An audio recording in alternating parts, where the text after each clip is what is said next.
In this video I will explain a few ways how to knit one by one rib in the round, one knit, one purl.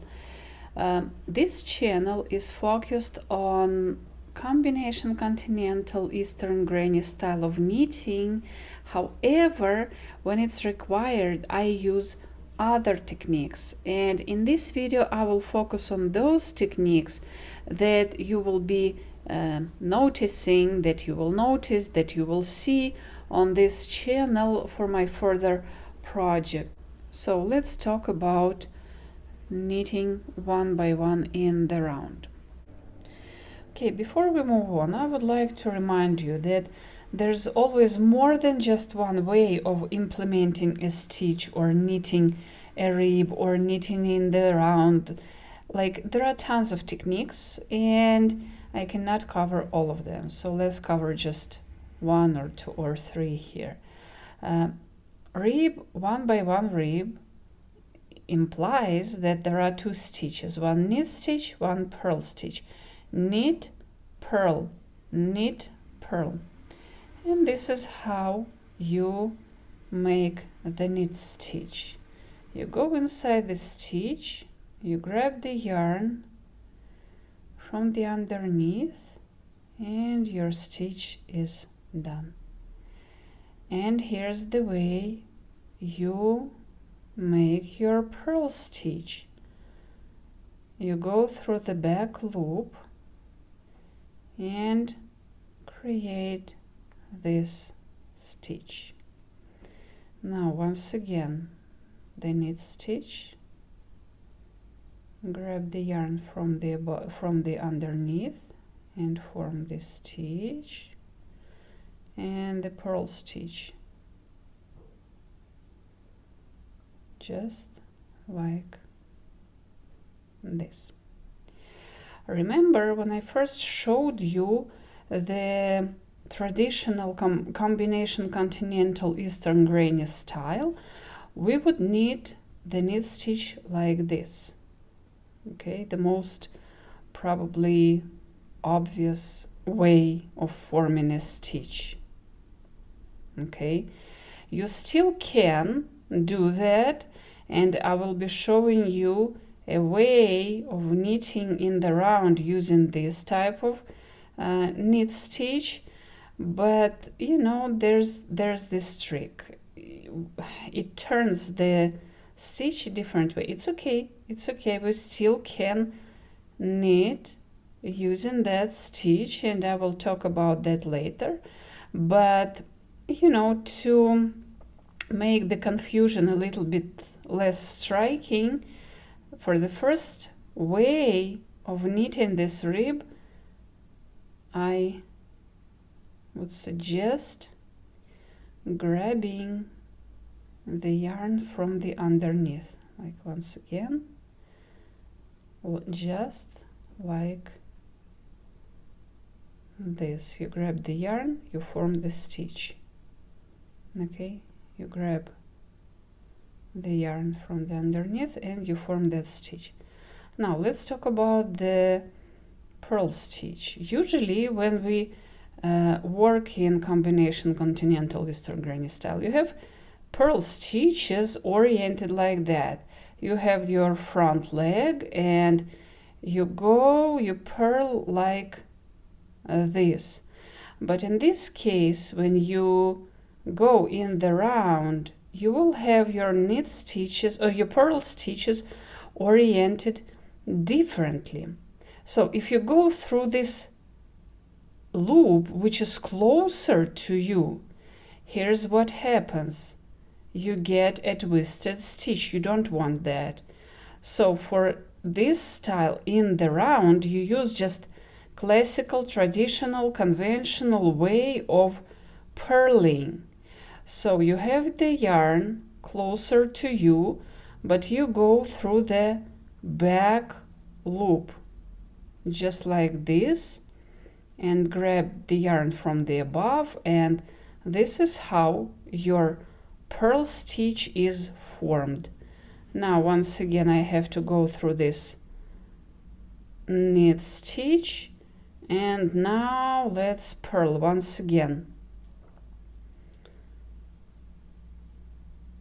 the yarn, you have the yarn closer to you, but you don't go like this. No, because your stitch will be twisted. So you have to go through this further leg to form the stitch. And you know, when you take a closer look to the stitches, you kind of understand that stitches are lazy actually, and they try to find the easiest way to be formed and to remain in the fabric.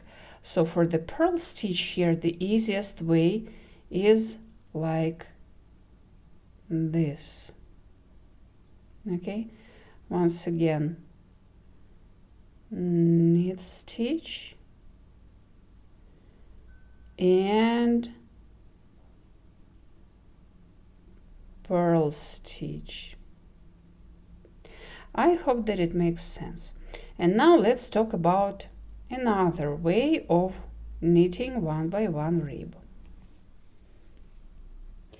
Okay, the second way of knitting one by one rib is very conventional, and you will probably see a lot of it online, but just in case, because I use this method sometimes. So this is how your stitch might be oriented when you just cast it on. So you have this front loop right here closer to you, and remember in combination continental we have our stitches like that, and we go through the back loop, okay? But here from the beginning, this is how your stitches are oriented when you use most cast on techniques. So you have to go through this front loop, grabbing the yarn from the above. Okay, once again, through the front loop, because if you go through the back loop when your stitch is oriented like that, the stitch will be twisted. Okay, it's very clear that it's twisted. Okay, you don't want that. So just go through the front, just go through the front loop. Okay, and then the purl technique is just the same. Put your yarn closer to you, go into the stitch kind of from the back, and form the stitch. It's still easy. Okay, now again, this is the way your stitch is oriented. You go and grab the yarn from the above, and you've got your stitch. Nothing is twisted. And now the purl stitch,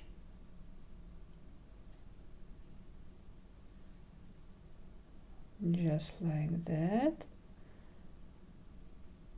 Everything's great, nothing is twisted. Let's try some more. Okay, let's do some more stitches. The front leg is closer to you. It's classical. Okay, so you go inside the stitch and grab the yarn, just like that, and then the purl stitch through that back leg.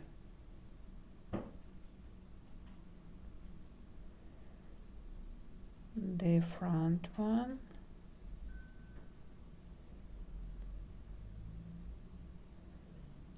and the back one. Well, I hope that it makes sense. Now the third way that I'm going to show you, it's non-conventional at all, and I get a lot of hate about that, but I really like it for some reason, probably because it involves switching to different ways of making a stitch every second row. And you know, when you're bored with going just the same way, it kind of helps you to switch the focus and to try something new every other row. So that sometimes makes sense to me when there's a boring project. So for this way, it's kind of combination of 2 or 3 ways of implementing a stitch. So this is how the knit stitch goes. I grab the yarn from the underneath, just like I showed you the first way, okay, and the purl stitch is just the same. It's basically the same in all those types of implementing one by one rib, okay, just like that, just like I showed you 2 times before. So you grab the yarn from the underneath for the knit stitch, and you just purl through that back loop, and you grab the yarn from the underneath for the knit stitch, and this is how you purl, and this is how you finish this row, and I will see you at the beginning of the row of the round. Now when you reach the beginning of the row, it is the way the stitch is oriented when we knit in this combination continental Eastern granny style. So the stitch we need to so this, when knitting in flat, you just go through this back loop, and this is exactly what you do also going in the round. You just go through the back loop, and the next row, okay, since the stitch is oriented the other way, you will be grabbing the yarn from the underneath, okay. So the purl stitch remains the same, pretty much it just remained the same all the time, but here you have this old way of knitting the knit stitch through the back loop. That's my favorite one. That's my favorite way of making a knit stitch through the back loop. But again, the minuses of this way of knitting is that you have to switch every other row, or you can start from this old granny stitch, okay, and then you will have to go through the underneath for the second row, or you can start from the knitting from the underneath, and then the second row will be that granny stitch. So just remember that you need to switch. So I will be going until the end of this round, okay, and I will show you the third one, the third round for this style. Okay, it's the beginning of the round, and you see how the stitches are oriented. So I would go inside the stitch and grab the yarn from the underneath, like I showed you the first row, okay, and then purl regular way. This is how the knit stitch is formed, and this is how the purl stitch is formed. And you see, when you knit like this is a spoiler for the next round. The stitch will be oriented just like the way when you knit Eastern granny style in the flat. So you can go through the back loop if you really like that one. So those are basically 3 ways. And what I would like to tell you, you have to understand your stitches. You have to realize that there's not just one way of implementing a stitch, there are different ways.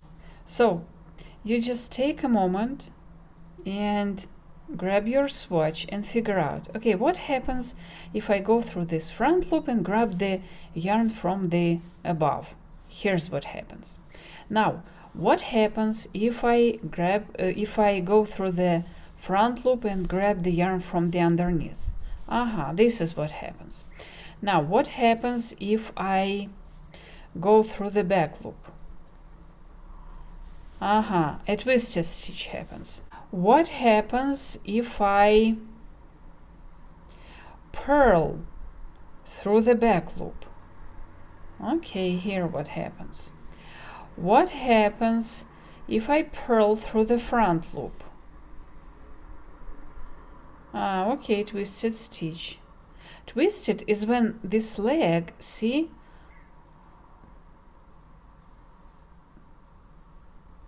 this is a twist. This is a twist. It's kind of an X shape. Now what happens if I grab the yarn from the underneath for purling? It's the most inconvenient way of purling, but it still exists, and it still gives that untwisted stitch. You can still do it, but I would prefer not to. So this is how my purl stitches are oriented, and I always choose the most, lazy way. So for me, this is the lazy way, and if I have to go through the, if I have to go like this for a purl stitch, well, it still makes sense, it still works, but I don't want to do that. So this is why I would prefer to form my purl stitch just like that, the easier way. So I hope that it makes sense. Please let me know which way of going one by one is better for you, which one you like the most. Okay, so please share in the comments, and I will see you in the next videos.